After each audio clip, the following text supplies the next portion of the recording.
Hello friends, welcome to today's episode of the Daily Coffee Pro by Mapper Forward. Today on the podcast, we're talking about having quality conversations with other people in the coffee industry. And this episode has come about because of a question that I received from a listener of this podcast who asked me, Lee, how do you go about having good conversations? And I thought that was a fantastic title for a podcast. It's, for me, conversations are an art form. I've been fascinated by the art of conversation since I was a child. And I think that this is a perfect time in history to demonstrate how conversations can be used as a tool rather than a weapon to empower us as people and as a society, as an industry, as a community, to start the process of mending and healing as we get ready to move forward, no matter what further challenges are presented for us. And so I thought this would be a fantastic time for us to go through what are some of the things that I focus on in continuing to grow my skills in the art of conversation. And so as we see a breakdown in society and culture, as we see more divisions arise, as we see people become inclined to choose a side, I would encourage you to consider, first of all, why do you want to have the conversations with people? It's important to spend some time examining why you want to have conversations and who you want to have those conversations with. This is really important because once you've understood what your agenda is, you can then move to what I think is a very, very important step in learning the art of conversation, which is having conversations with yourself. So I set aside time every day to ponder.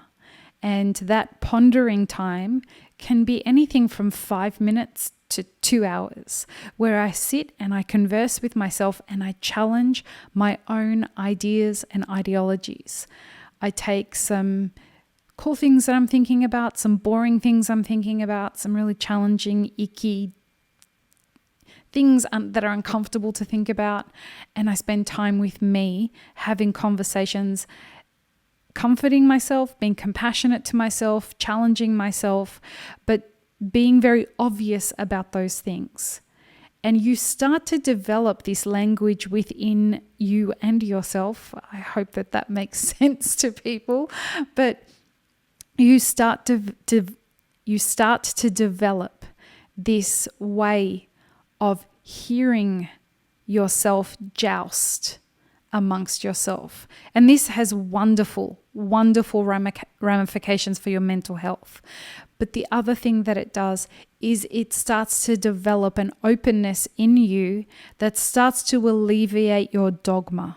So once you can learn how to be open with the ideologies that you have and notice how hard and fast they are, whether they be ideologies around ways to brew coffee, ways to roast coffee, religion, the kinds of people that you should and shouldn't be employing, the right and wrong way to do business, all of those kinds of things. Racial justice is another one. These are all important conversations to have with yourself before you start having them with other people, so that you can understand what your own ideas are and how you can challenge those ideologies before you invite somebody else into the process of challenging those ideologies as well. Another important part about being able to do that is you're preparing yourself to show up as your best self as you go on the journey of having quality conversations. And I invite you to really approach it that way. Approach it in the sense that I'm going to start looking for people to have conversations with very deliberately. Now, conversations can last for a couple of minutes, And as you've seen from this podcast and you'll see in my upcoming new podcast, Love and Other Delusions, they can go for 3 and 4 hours. Conversations, the length of a conversation doesn't determine how great the conversation is. The quality of the conversation is determined by the content from within that conversation. And so the goal is to leave the conversation having grown, having felt fed, both parties. It's not about needing to be right. It's not about needing to prove your point. It's not about needing the other person to walk away feeling like shit. It's about approaching a conversation so that you can listen. First and foremost, it's important to listen to people. Ask a question, listen to their answer. When somebody asks you a question, listen to the question that they're asking you, and when you respond, make sure that you answer the question that they have asked you, not just vomited a whole bunch of words that you think are important. So once you've had the conversation with yourself, go out and start finding people and practicing having conversations, and become more and more deliberate about scheduling time with people for conversations. When you encounter people and it's not a planned conversation, but you end up in conversation with somebody, be very conscious of the way that you move within the conversation. Here are a couple of tips in having a great conversation. Be open. When you move in a conversation restrained by your ideologies and having to impart what you think is wisdom onto other people, you're going to be confined by the closed-mindedness of those ideas. Be open to being challenged. Be open to challenging other people, and be open to not being right or not needing to be right. The next thing is, a lot of people will tell you, be brave and be vulnerable. And I'm not saying don't be that. What I'm saying is, learn how to establish how trustworthy the other person is with your vulnerability. And the way that we go about doing that is being slightly vulnerable. So telling somebody a small vulnerable truth like, I'm a little concerned about XYZ. It doesn't need to be something that's big.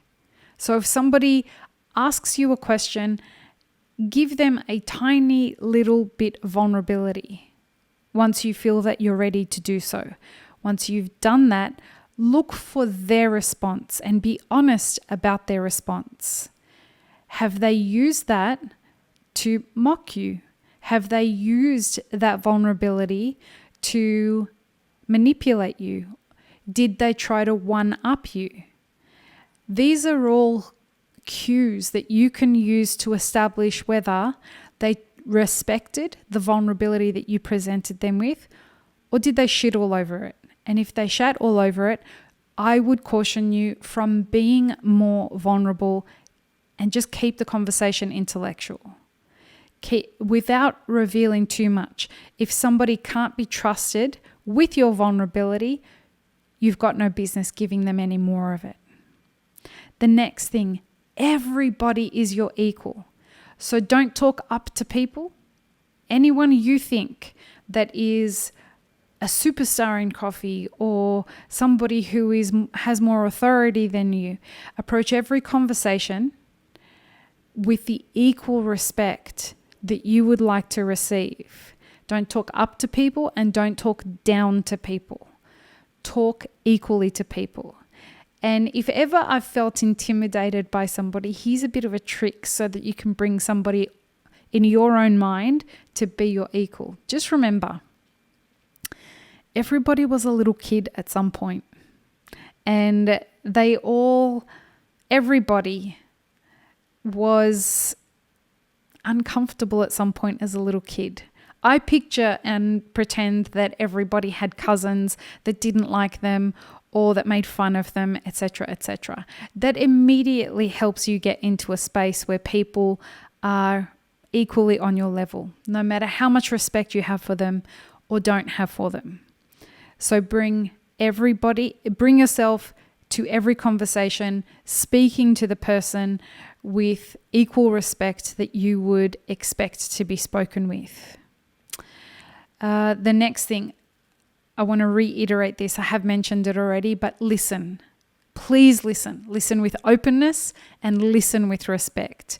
Listening is the number one skill that you can bring to a conversation because it shows that you're paying attention. And when you are listening, remember that a very courteous thing to do in conversation is to repeat back some of the things that people have said so that you can show them that you are paying attention. Now, I find that when people do this too much, it can get condescending. So when I hear something that's important, I repeat it back for myself and as a mark of respect to another person.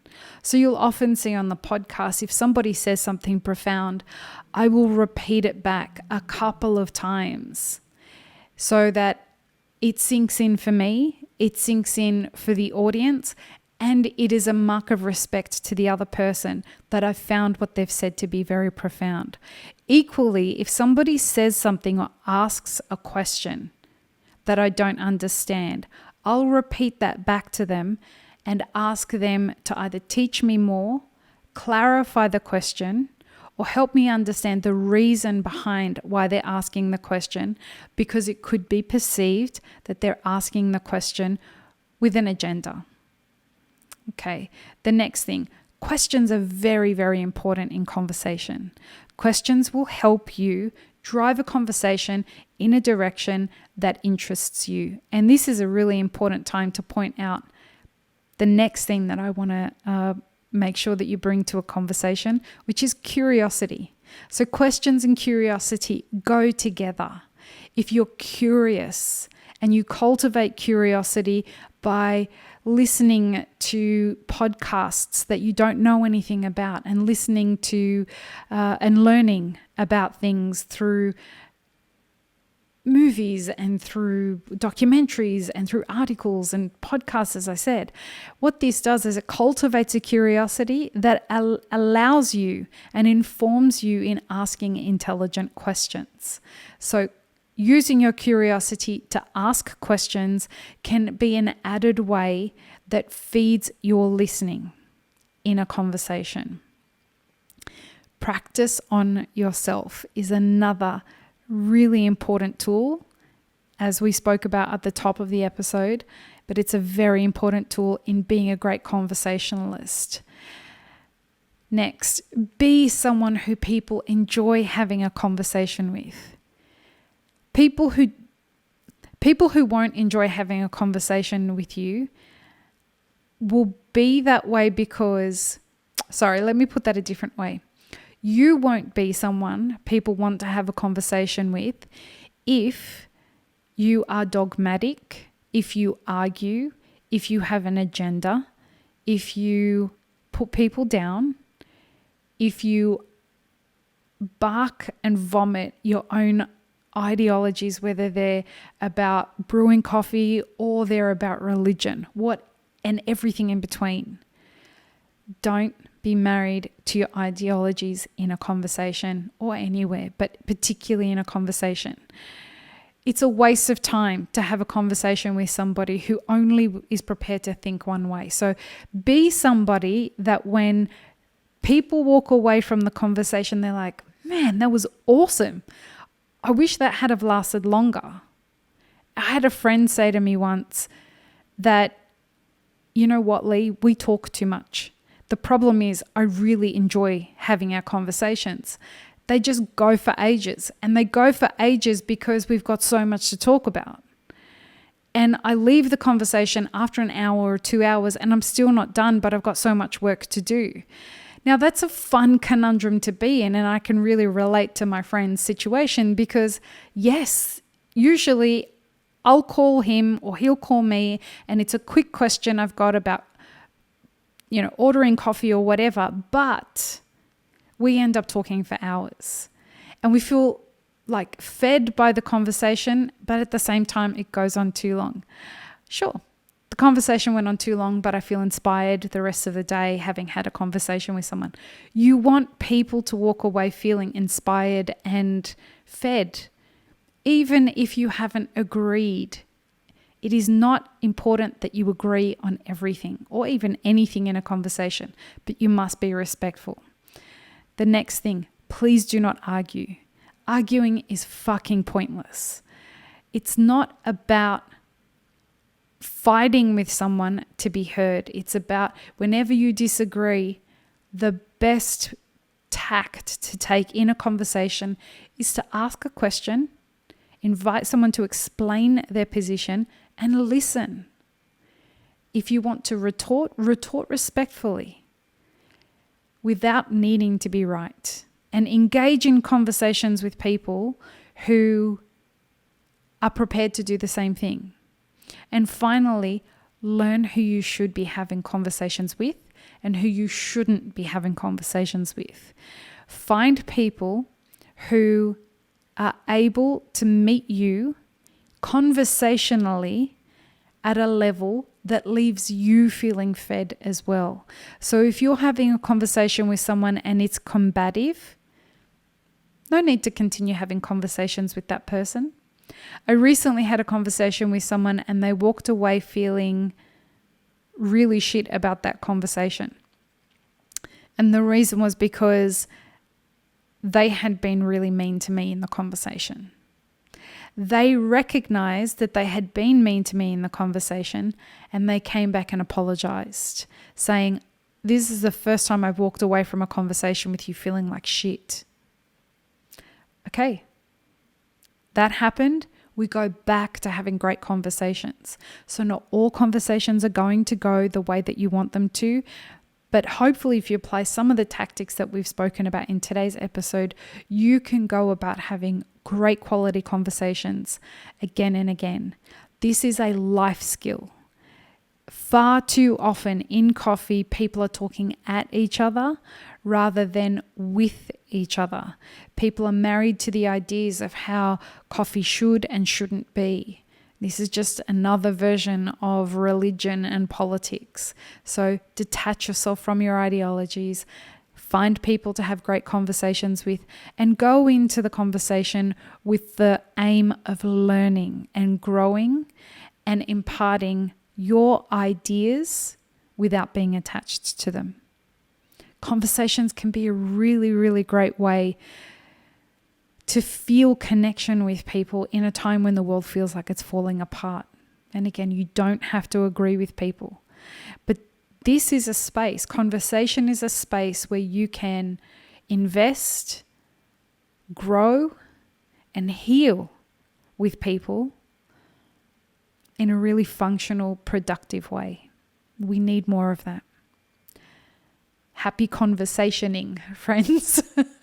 Peace, love, and peanut butter. Have an amazing rest of your day.